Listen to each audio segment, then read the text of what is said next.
Well, mace in one hand and weena in the other, I went out of that gallery and into another, and still larger one, which at the first glance reminded me of a military chapel, hung with tattered flags. The brown and charred rags that hung from the sides of it I presently recognized as the decaying vestiges of books. They had long since dropped to pieces, and every semblance of print had left them. But here and there were warped boards and cracked metallic clasps that told the tale well enough. Had I been a literary man, I might, perhaps, have moralized upon the futility of all ambition. But as it was, the thing that struck me with keenest force was the enormous waste of labor to which this somber wilderness of rotting paper testified. At the time, I will confess that I thought chiefly of the philosophical transactions and my own 17 papers upon physical optics. Then, going up a broad staircase, we came to what may once have been a gallery of technical chemistry, and here I had not a little hope of useful discoveries. Except at one end, where the roof had collapsed, this gallery was well preserved. I went eagerly to every unbroken case, and at last, in one of the really airtight cases, I found a box of matches. Very eagerly I tried them. They were perfectly good. They were not even damp. I turned to Weena. "Dance!" I cried to her in her own tongue, for now I had a weapon indeed against the horrible creatures we feared. And so, in that derelict museum, upon the thick, soft carpeting of dust, to Weena's huge delight, I solemnly performed a kind of composite dance, whistling the Land of the Leal as cheerfully as I could. In part it was a modest can-can, in part a step dance, in part a skirt dance, so far as my tailcoat permitted, and in part original, for I am naturally inventive, as you know. Now, I still think that for this box of matches to have escaped the wear of time for immemorial years was a most strange, as for me it was a most fortunate thing. Yet, oddly enough, I found a far unlikelier substance, and that was camphor. I found it in a sealed jar that by chance, I suppose, had really been hermetically sealed. I fancied at first that it was paraffin wax, and smashed the glass accordingly, but the odor of camphor was unmistakable. In the universal decay, this volatile substance had chanced to survive, perhaps through many thousands of centuries. It reminded me of a sepia painting I had once seen done from the ink of a fossil belemnite that must have perished and become fossilized millions of years ago. I was about to throw it away, but I remembered that it was inflammable and burnt with a good bright flame, was, in fact, an excellent candle, and I put it in my pocket. I found no explosives, however, nor any means of breaking down the bronze doors. As yet my iron crowbar was the most helpful thing I had chanced upon. Nevertheless, I left that gallery greatly elated. I cannot tell you all the story of that long afternoon. It would require a great effort of memory to recall my explorations in at all the proper order.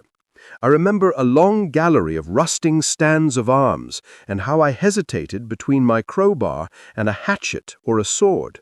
I could not carry both, however, and my bar of iron promised best against the bronze gates.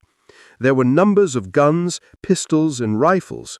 The most were masses of rust, but many were of some new metal, and still fairly sound. But any cartridges or powder there may have once had been had rotted into dust. One corner I saw was charred and shattered, perhaps, I thought, by an explosion among the specimens. In another place was a vast array of idols, Polynesian, Mexican, Grecian, Phoenician, every country on earth, I should think. And here, yielding to an irresistible impulse, I wrote my name on the nose of a steatite monster from South America that particularly took my fancy. As the evening drew on, my interest waned. I went through gallery after gallery, dusty, silent, often ruinous, the exhibits sometimes mere heaps of rust and lignite, sometimes fresher. In one place, I suddenly found myself near the model of a tin mine, and then by the merest accident I discovered in an airtight case 2 dynamite cartridges. I shouted "Eureka!" and smashed the case with joy. Then came a doubt. I hesitated. Then, selecting a little side gallery, I made my essay. I never felt such a disappointment as I did in waiting 5, 10, 15 minutes for an explosion that never came.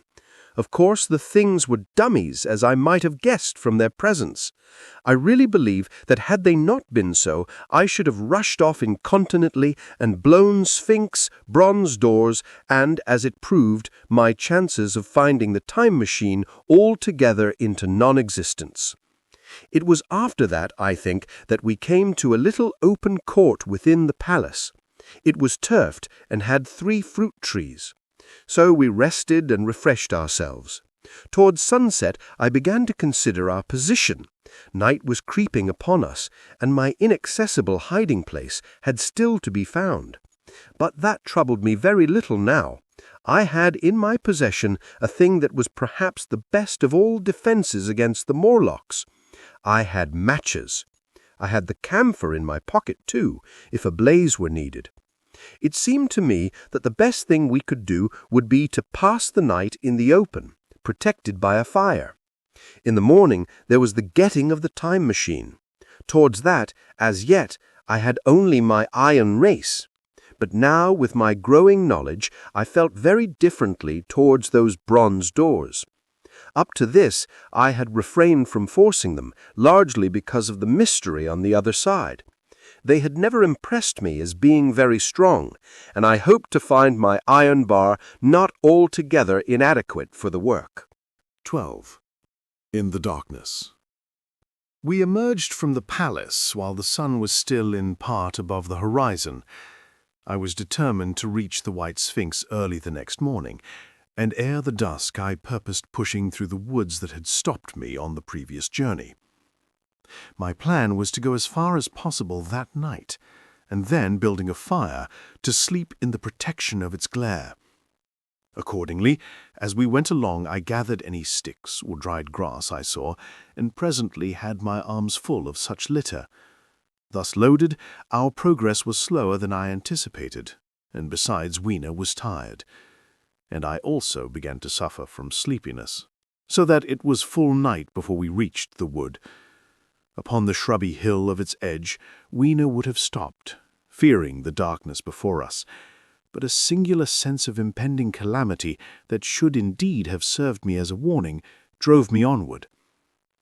I had been without sleep for a night and 2 days, and I was feverish and irritable. I felt sleep coming upon me, and the Morlocks with it.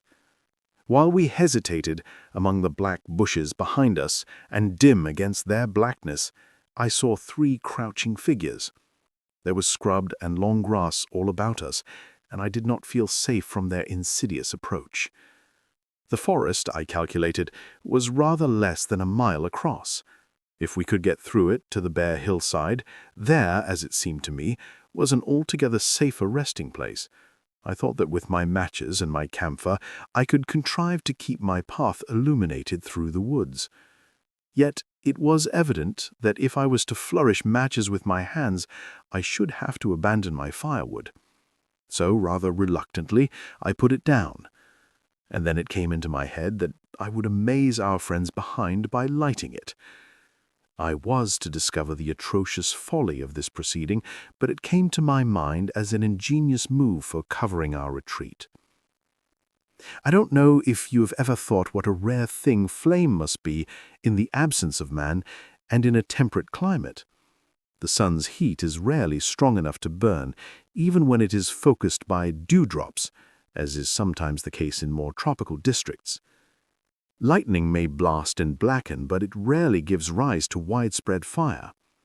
Decaying vegetation may occasionally smolder with the heat of its fermentation, but this rarely results in flame. In this decadence, too, the art of fire-making had been forgotten on the earth. The red tongues that went licking up my heap of wood were an altogether new and strange thing to Weena. She wanted to run to it and play with it. I believe she would have cast herself into it had I not restrained her.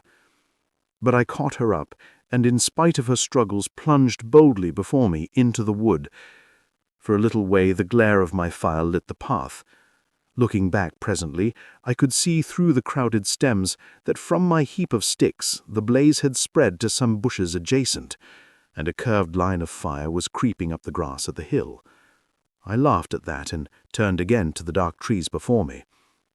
It was very black, and Weena clung to me convulsively. But there was still, as my eyes grew accustomed to the darkness, sufficient light for me to avoid the stems. Overhead it was simply black, except where a gap of remote blue sky shone down upon us here and there. I lit none of my matches because I had no hand free. On my left arm I carried my little one. In my right hand I had my iron bar. For some way I heard nothing but the crackling twigs under my feet, the faint rustle of the breeze above, and my own breathing and the throb of the blood vessels in my ears. Then I seemed to know of a pattering behind me. I pushed on grimly. The pattering grew distinct, and then I caught the same queer sound and voice as I had heard in the underworld. There were evidently several of the Morlocks, and they were closing in upon me. Indeed, in another minute I felt a tug at my coat, then something at my arm. And Weena shivered violently and became quite still. It was time for a match, but to get one I must put her down. I did so, and as I fumbled with my pocket, a struggle began in the darkness about my knees, perfectly silent on her part, and with the same peculiar cooing sounds from the Morlocks. Soft little hands, too, were creeping over my coat and back, touching even my neck. Then the match scratched and fizzed. I held it flaring and saw the white backs of the Morlocks in flight amid the trees. I hastily took a lump of camphor from my pocket and prepared to light it as soon as the match should wane. Then I looked at Weena. She was lying, clutching my feet and quite motionless, with her face to the ground. With a sudden fright, I stooped to her. She seemed scarcely to breathe. I lit the block of camphor and flung it to the ground, and as it split and flared up and drove back the Morlocks and the shadows, I knelt down and lifted her. The wood behind seemed full of the stir and murmur of a great company. She seemed to have fainted. I put her carefully upon my shoulder and rose to push on. And then there came a horrible realization. In maneuvering with my matches and Weena, I had turned myself about several times, and now I had not the faintest idea in what direction lay my path. For all I knew, I might be facing back towards the palace of green porcelain. I found myself in a cold sweat. I had to think rapidly what to do. I determined to build a fire and encamp where we were. I put Weena, still motionless, down upon a turfy bowl, and very hastily, as my first lump of camphor waned, I began collecting sticks and leaves. Here and there, out of the darkness round me, the Morlock's eyes shone like carbuncles. The camphor flickered and went out. I lit a match, and as I did so, two white forms that had been approaching Weena dashed hastily away. One was so blinded by the light that he came straight for me, and I felt his bones grind under the blow of my fist. He gave a whoop of dismay, staggered a little way, and fell down. I lit another piece of camphor and went on gathering my bonfire. Presently, I noticed how dry was some of the foliage above me, for since my arrival on the time machine, a matter of a week, no rain had fallen. So, instead of casting about among the trees for fallen twigs, I began leaping up and dragging down branches. Very soon, I had a choking, smoky fire of green wood and dry sticks, and could economize my camphor. Then I turned to where Weena lay beside my iron mace. I tried what I could to revive her, but she lay like one dead. I could not even satisfy myself whether or not she breathed. Now the smoke of the fire beat over towards me, and it must have made me heavy of a sudden. Moreover, the vapor of camphor was in the air. My fire would not need replenishing for an hour or so.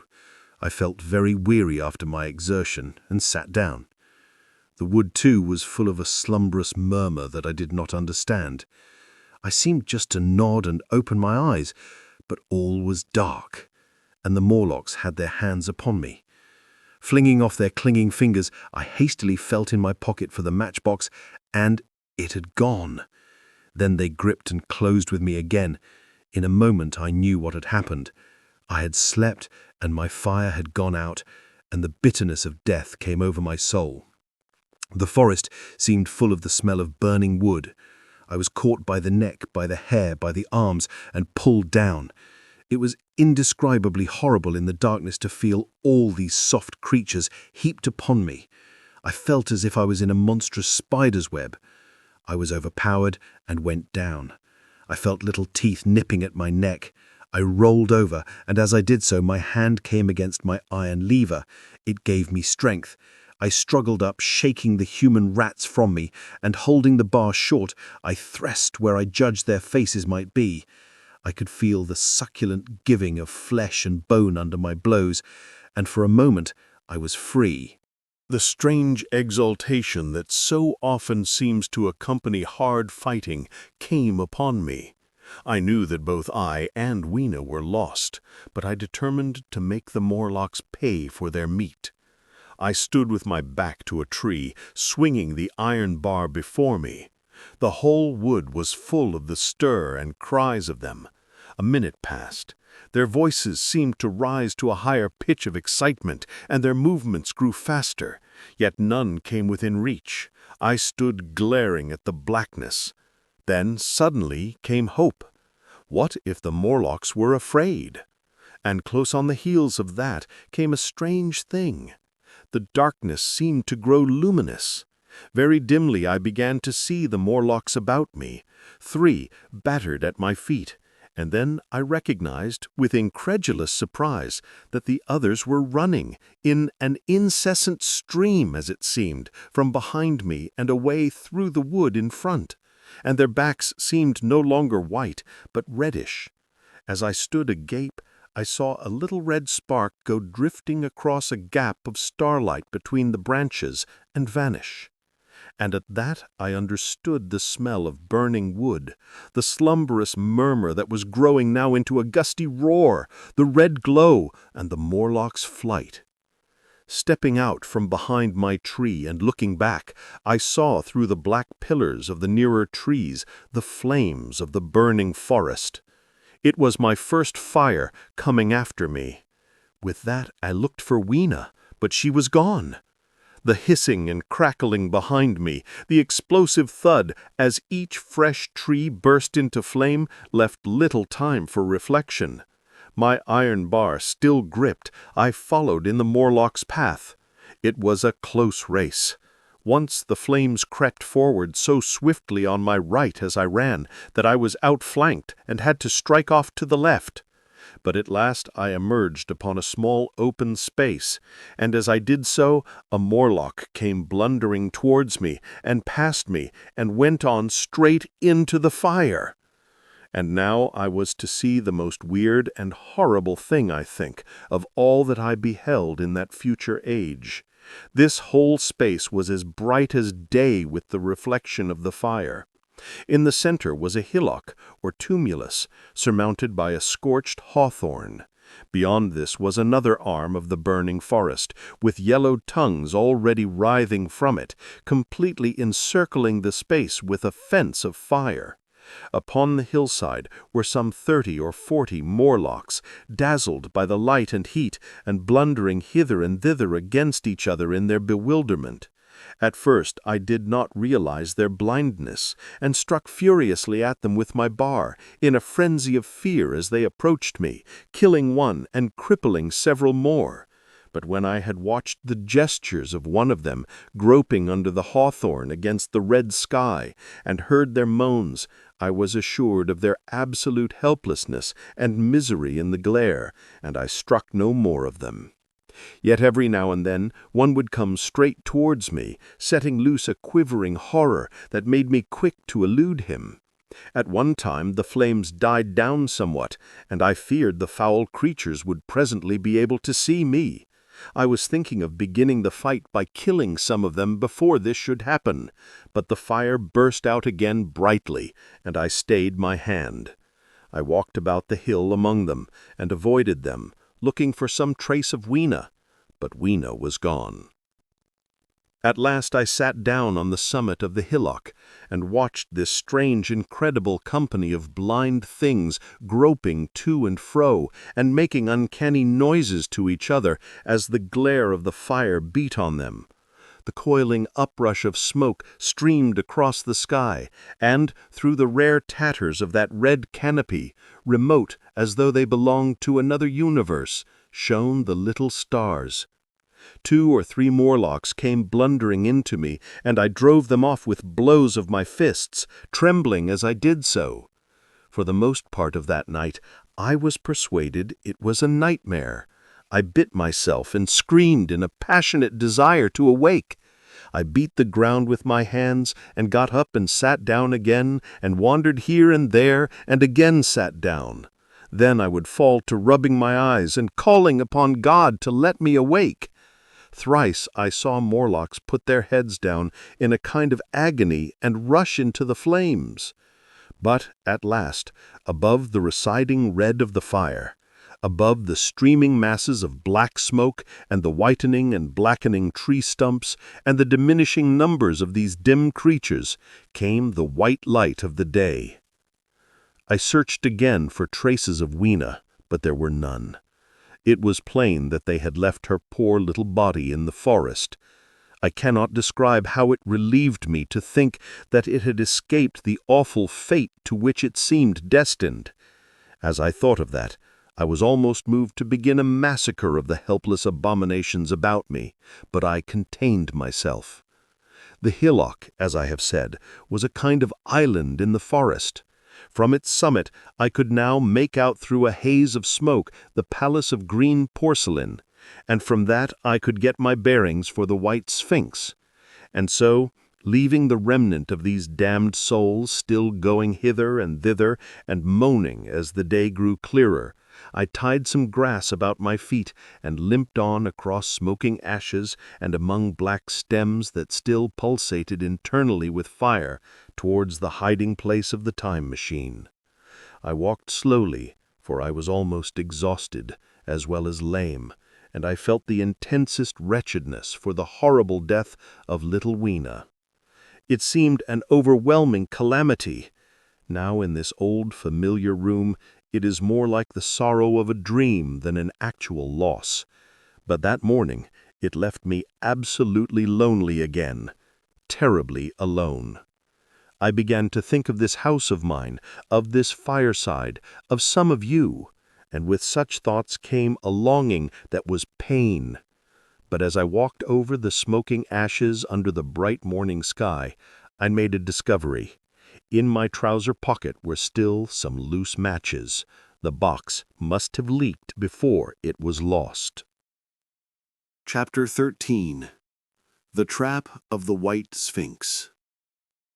About 8 or 9 in the morning, I came to the same seat of yellow metal from which I had viewed the world upon the evening of my arrival.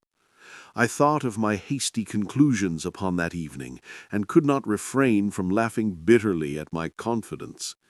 Here was the same beautiful scene, the same abundant foliage, the same splendid palaces and magnificent ruins, the same silver river running between its fertile banks. The gay robes of the beautiful people moved hither and thither among the trees. Some were bathing in exactly the place where I had saved Weena, and that suddenly gave me a keen stab of pain. And like blots upon the landscape rose the cupolas above the ways to the underworld. I understood now what all the beauty of the overworld people covered. Very pleasant was their day, as pleasant as the day of the cattle in the field. Like the cattle, they knew of no enemies and provided against no needs, and their end was the same. I grieved to think how brief the dream of the human intellect had been. It had committed suicide. It had set itself steadfastly towards comfort and ease, a balanced society with security and permanency as its watchword. It had attained its hopes, to come to this at last.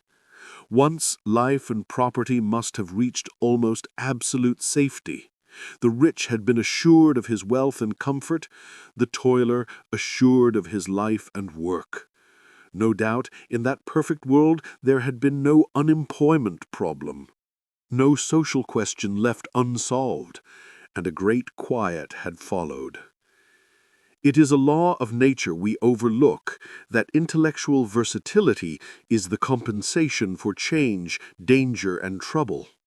An animal perfectly in harmony with its environment is a perfect mechanism.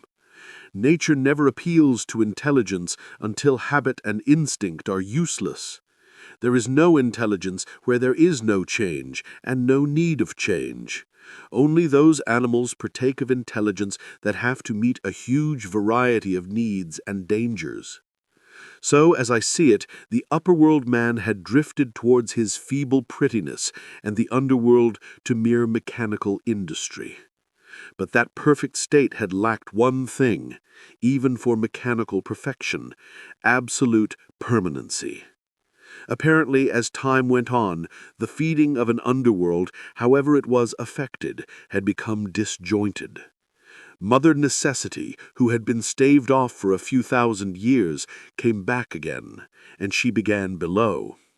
The underworld being in contact with machinery, which, however perfect, still needs some little thought outside habit, had probably retained perforce rather more initiative, if less of every other human character, than the upper. And when other meat failed them, they turned to what old habit had hitherto forbidden. So I say I saw it in my last view of the world of 800,201. It may be as wrong an explanation as mortal wit could invent. It is how the thing shaped itself to me, and as that I give it to you. After the fatigues, excitements, and terrors of the past days, and in spite of my grief, this seat and the tranquil view and the warm sunlight were very pleasant. I was very tired and sleepy, and soon my theorizing passed into dozing. Catching myself at that, I took my own hint, and spreading myself out upon the turf, I had a long and refreshing sleep. I awoke a little before sunsetting. I now felt safe against being caught napping by the Morlocks, and stretching myself, I came on down the hill towards the White Sphinx. I had my crowbar in one hand, and the other hand played with the matches in my pocket. And now came a most unexpected thing. As I approached the pedestal of the Sphinx, I found the bronze valves were open. They had slid down into grooves. At that, I stopped short before them, hesitating to enter. Within was a small apartment, and on a raised place in the corner of this was the time machine. I had the small levers in my pocket. So here, after all my elaborate preparations for the siege of the White Sphinx, was a meek surrender. I threw my iron bar away, almost sorry not to use it. A sudden thought came into my head as I stooped towards the portal. For once, at least, I grasped the mental operations of the Morlocks. Suppressing a strong inclination to laugh, I stepped through the bronze frame and up to the time machine. I was surprised to find it had been carefully oiled and cleaned. I have suspected since that the Morlocks had even partially taken it to pieces while trying in their dim way to grasp its purpose. Now, as I stood and examined it, finding a pleasure in the mere touch of the contrivance, the thing I had expected happened. The bronze panels suddenly slid up and struck the frame with a clang. I was in the dark, trapped. So the Morlocks thought. At that, I chuckled gleefully. I could already hear their murmuring laughter as they came towards me. Very calmly, I tried to strike the match. I had only to fix on the levers and depart then like a ghost. But I had overlooked one little thing. The matches were of that abominable kind that light only on the box. You may imagine how all my calm vanished. The little brutes were close upon me. One touched me. I made a sweeping blow in the dark at them with the levers, and began to scramble into the saddle of the machine. Then came one hand upon me, and then another. Then I had simply to fight against their persistent fingers for my levers, and at the same time feel for the studs over which these fitted. One, indeed, they almost got away from me. As it slipped from my hand, I had to butt in the dark with my head. I could hear the Morlock's skull ring to recover it. It was a nearer thing than the fight in the forest, I think, this last scramble. But at last the lever was fixed and pulled over. The clinging hand slipped from me. The darkness presently fell from my eyes, and I found myself in the same gray light and tumult that I have already described. 14. The further vision. I have already told you of the sickness and confusion that comes with time traveling.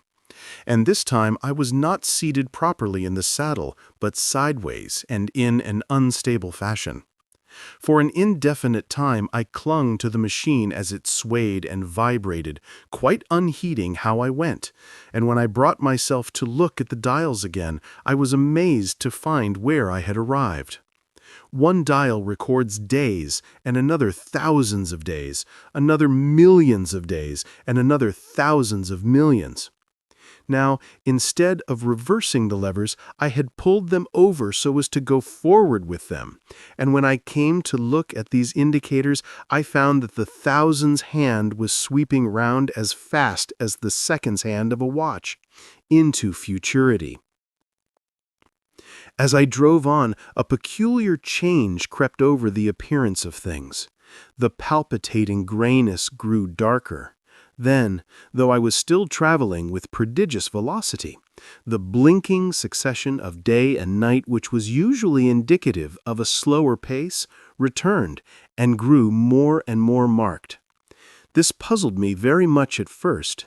The alternations of night and day grew slower and slower, and so did the passage of the sun across the sky, until they seemed to stretch through centuries. At last a steady twilight brooded over the earth, a twilight only broken now and then when a comet glared across the darkling sky.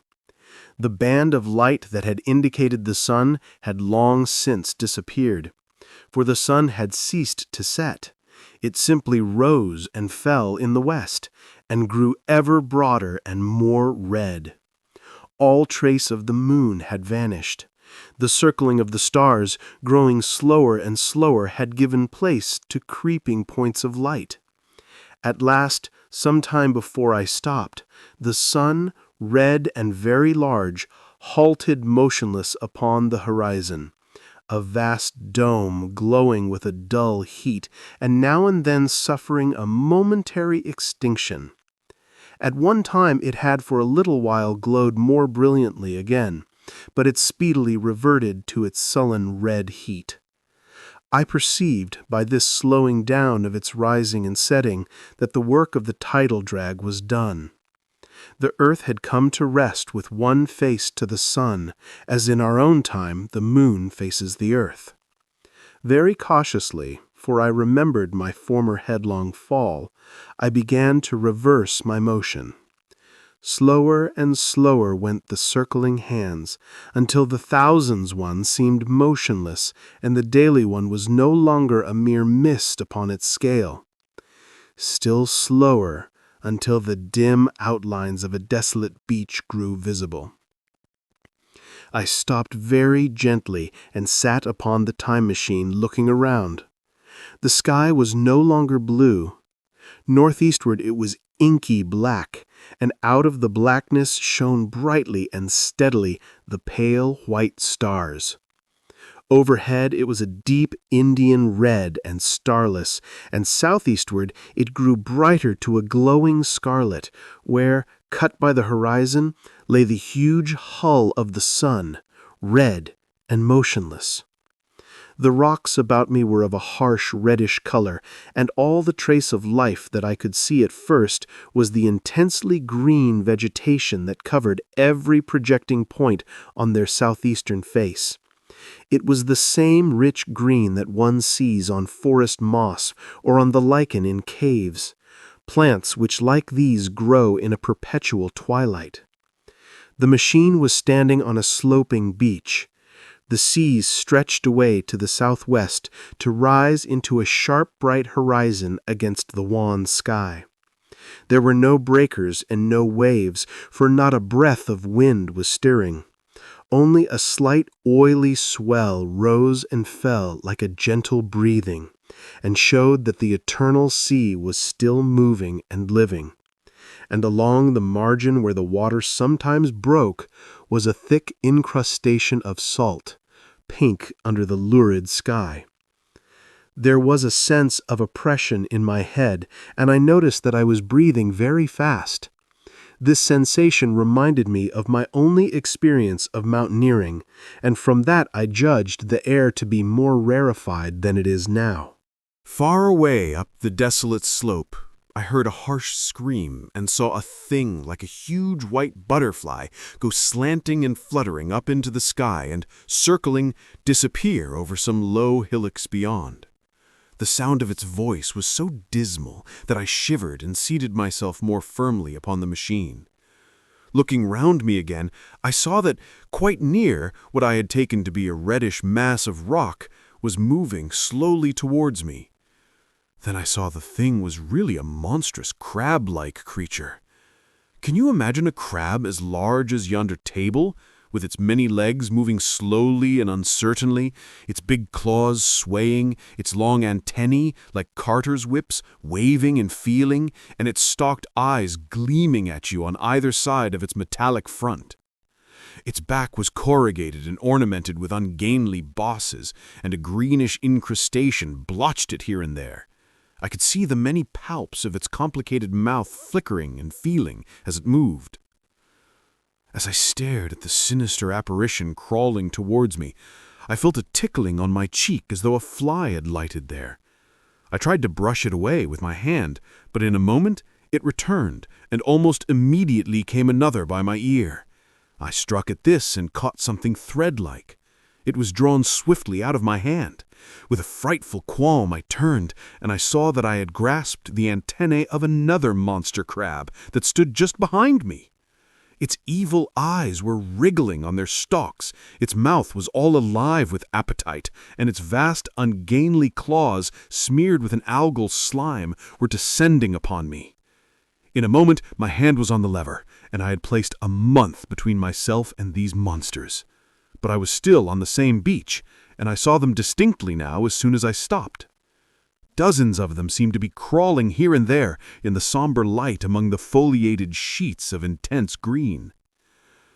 I cannot convey the sense of abominable desolation that hung over the world. The red eastern sky, the northward blackness, the salt Dead Sea, the stony beach crawling with these foul, slow-stirring monsters, the uniform, poisonous-looking green of the lichenous plants, the thin air that hurts one's lungs, all contributed to an appalling effect. I moved on 100 years, and there was the same red sun, a little larger, a little duller, the same dying sea, the same chill air, and the same crowd of earthy crustacea creeping in and out among the green weed and the red rocks. And in the westward sky I saw a curved pale line like a vast new moon. So I traveled, stopping ever and again in great strides of 1,000 years or more, drawn on by the mystery of the earth's fate, watching with a strange fascination the sun grow larger and duller in the westward sky, and the life of the old earth ebb away. At last, more than 30 million years hence, the huge red-hot dome of the sun had come to obscure nearly 1/10 part of the darkling heavens. Then I stopped once more, for the crawling multitude of crabs had disappeared, and the red beach, save for its livid green liverworts and the lichens, seemed lifeless. And now it was flecked with white. A bitter cold assailed me. Rare white flakes ever and again came eddying down. To the northeastward, the glare of snow lay under the starlight of the sable sky, and I could see an undulating crest of hillocks pinkish white.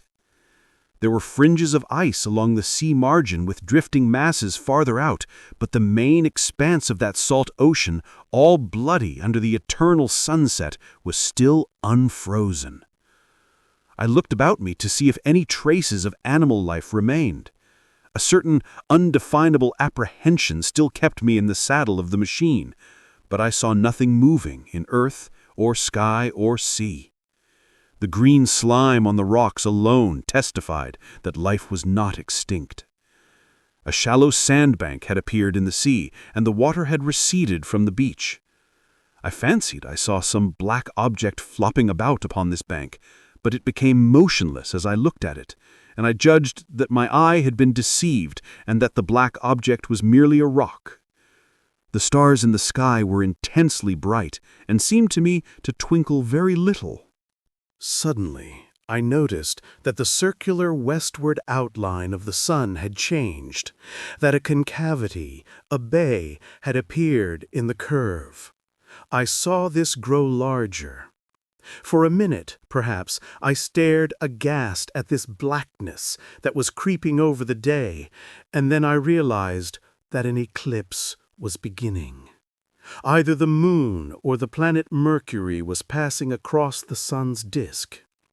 Naturally, at first I took it to be the moon, but there is much to incline me to believe that what I really saw was the transit of an inner planet passing very near to the Earth. The darkness grew apace. A cold wind began to blow in freshening gusts from the east, and the showering white flakes in the air increased in number. From the edge of the sea came a ripple and whisper. Beyond these lifeless sounds, the world was silent. Silent, it would be hard to convey the stillness of it. All the sounds of man, the bleating of sheep, the cries of birds, the hum of insects, the stir that makes the background of our lives, all that was over. As the darkness thickened, the eddying flakes grew more abundant, dancing before my eyes, and the cold of the air more intense. At last, one by one, swiftly, one after the other, the white peaks of the distant hills vanished into blackness. The breeze rose to a moaning wind.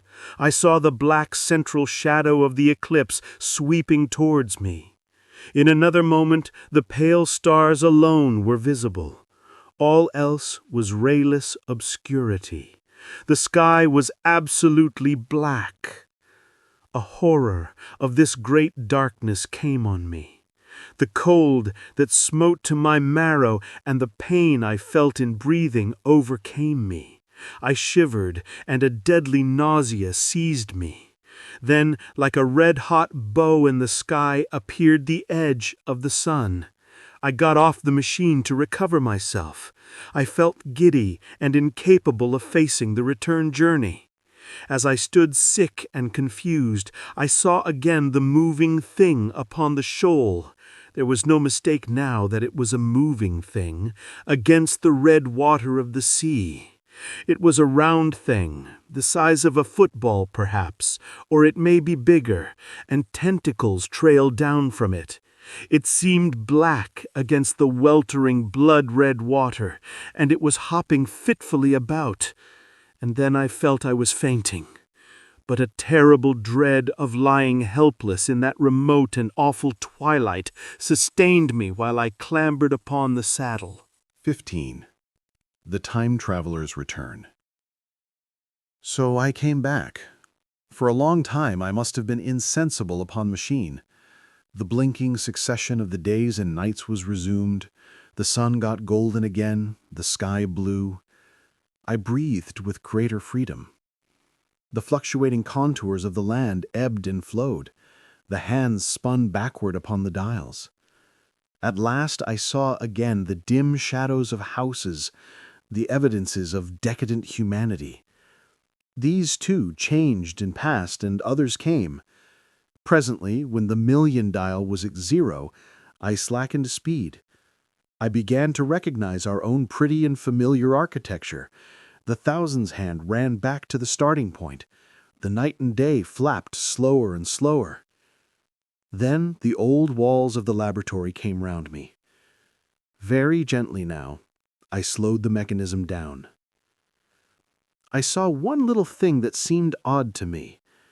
I think I have told you that when I set out, before my velocity became very high, Mrs. Watchett had walked across the room, traveling, as it seemed to me, like a rocket. As I returned, I passed again across that minute minute when she traversed the laboratory. But now her every motion appeared to be the exact inversion of her previous ones.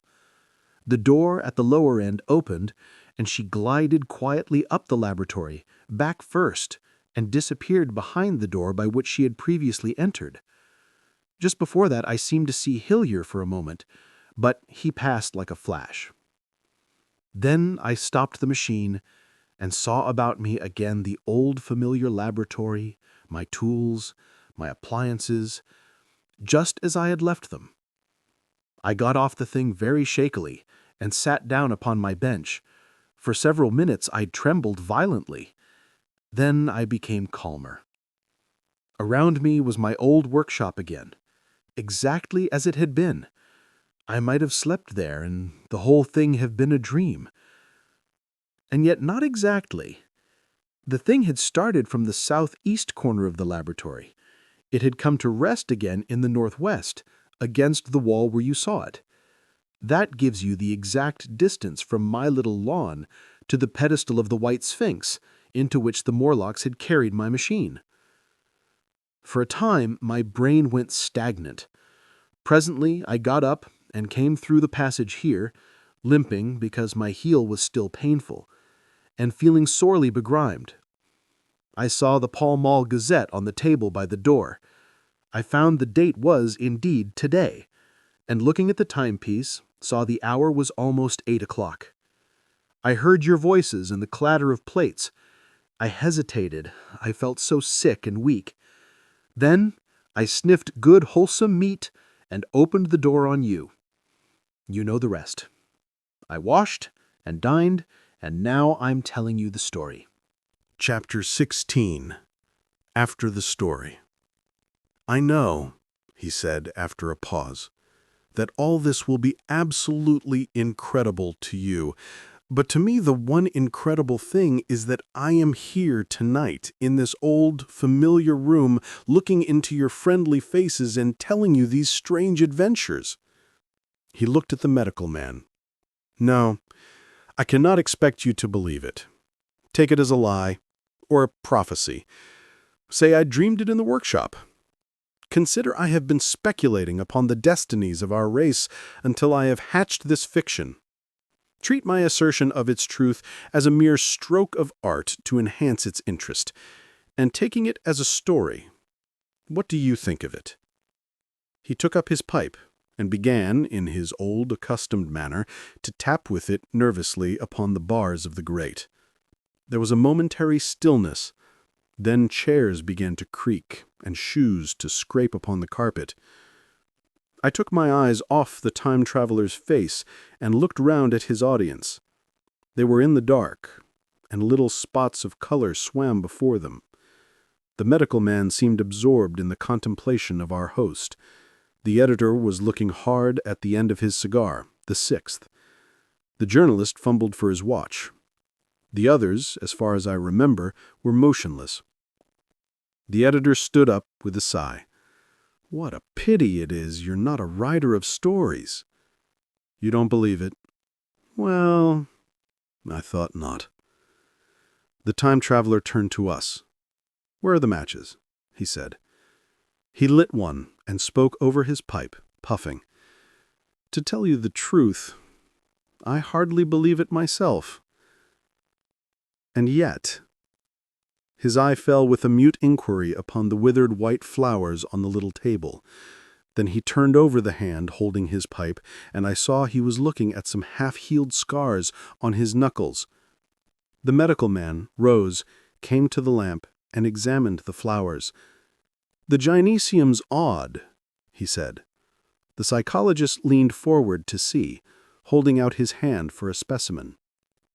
I'm hanged if it isn't 1:45, said the journalist. How shall we get home? Plenty of cabs at the station, said the psychologist.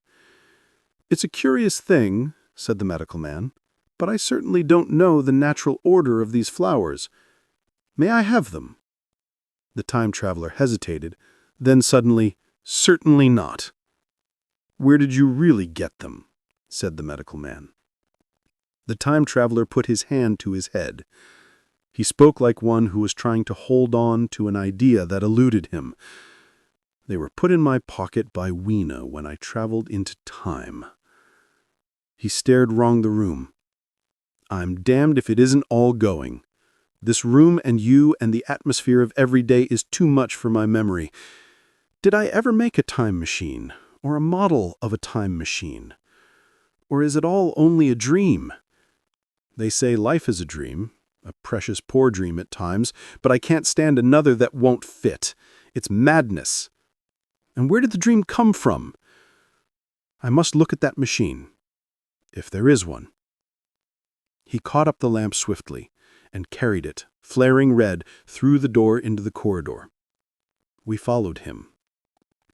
There, in the flickering light of the lamp, was the machine, sure enough, squat, ugly, and askew, a thing of brass, ebony, ivory, and translucent glimmering quartz, solid to the touch, for I put out my hand and felt the rail of it, and with brown spots and smears on the ivory, and bits of grass and moss on the lower parts, and one rail bent awry. The time traveler put the lamp down on the bench and ran his hand along the damaged rail. "It's all right now," he said. "The story I told you was true. I'm sorry to have brought you out here in the cold."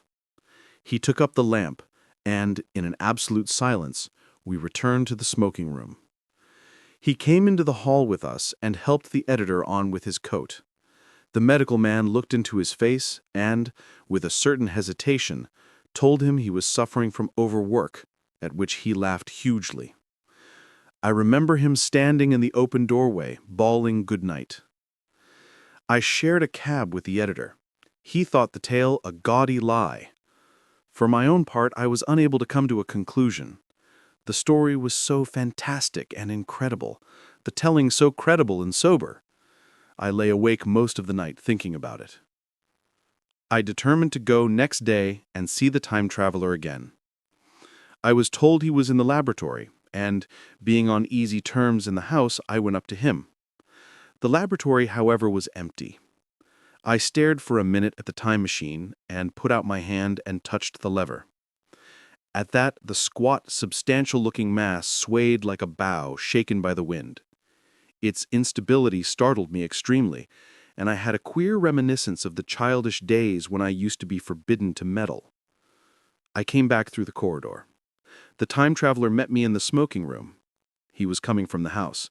He had a small camera under one arm and a knapsack under the other. He laughed when he saw me and gave me an elbow to shake. "I'm frightfully busy," he said, "with that thing in there." "But is it not some hoax?" I said. "Do you really travel through time?" "Really and truly I do." And he looked frankly into my eyes. He hesitated. His eye wandered about the room. "I only want half an hour," he said. "I know why you came, and it's awfully good of you. There's some magazines here. If you'll stop to lunch, I'll prove you this time traveling up to the hilt, specimens and all. If you'll forgive me leaving you now." I consented, hardly comprehending then the full import of his words, and he nodded and went on down the corridor. I heard the door of the laboratory slam, seated myself in a chair, and took up a daily paper. What was he going to do before lunchtime? Then suddenly I was reminded by an advertisement that I had promised to meet Richardson, the publisher, at 2. I looked at my watch and saw that I could barely save that engagement. I got up and went down the passage to tell the time traveler. As I took hold of the handle of the door, I heard an exclamation, oddly truncated at the end, and a click and a thud. A gust of air whirled around me as I opened the door, and from within came the sound of broken glass falling on the floor. The time traveler was not there. I seemed to see a ghostly, indistinct figure sitting in a whirling mass of black and brass for a moment, a figure so transparent that the bench behind with its sheets of drawings was absolutely distinct, but this phantasm vanished as I rubbed my eyes.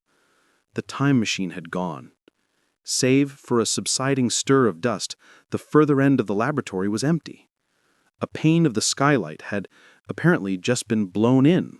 I felt an unreasonable amazement I knew that something strange had happened, and for the moment could not distinguish what the strange thing might be.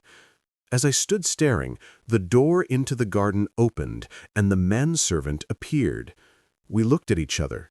Then ideas began to come. "Has Mr. gone out that way?" said I. "No, sir. No one has come out this way. I was expecting to find him here." At that, I understood. At the risk of disappointing Richardson, I stayed on, waiting for the time traveler, waiting for the second, perhaps still stranger story and the specimens and photographs he would bring with him. But I am beginning now to fear that I must wait a lifetime. The time traveler vanished 3 years ago, and as everybody knows now, he has never returned. Epilogue. One cannot choose but wonder, will he ever return? It may be that he swept back into the past and fell among the blood-drinking, hairy savages of the age of unpolished stone, into the abysses of the Cretaceous Sea, or among the grotesque saurians, the huge reptilian brutes of the Jurassic times. He may even now, if I may use the phrase, be wandering on some plesiosaurus-haunted oolitic coral reef, or beside the lonely saline seas of the Triassic Age. Or did he go forward, into one of the nearer ages, in which men are still men, but with the riddles of our own time answered and its wearisome problems solved? Into the manhood of the race, for I, for my own part, cannot think that these latter days of weak experiment, fragmentary theory, and mutual discord are indeed man's culminating time. I say, for my own part. He, I know, for the question had been discussed among us long before the time machine was made, thought but cheerlessly of the advancement of mankind, and saw in the growing pile of civilization only a foolish heaping that must inevitably fall back upon and destroy its makers in the end. If that is so, it remains for us to live as though it were not so. But to me the future is still black and blank, is a vast ignorance, lit at a few casual places by the memory of his story. And I have by me, for my comfort, 2 strange white flowers, shriveled now, and brown and flat and brittle, to witness that, even when mind and strength had gone, gratitude and a mutual tenderness still lived on in the heart of man.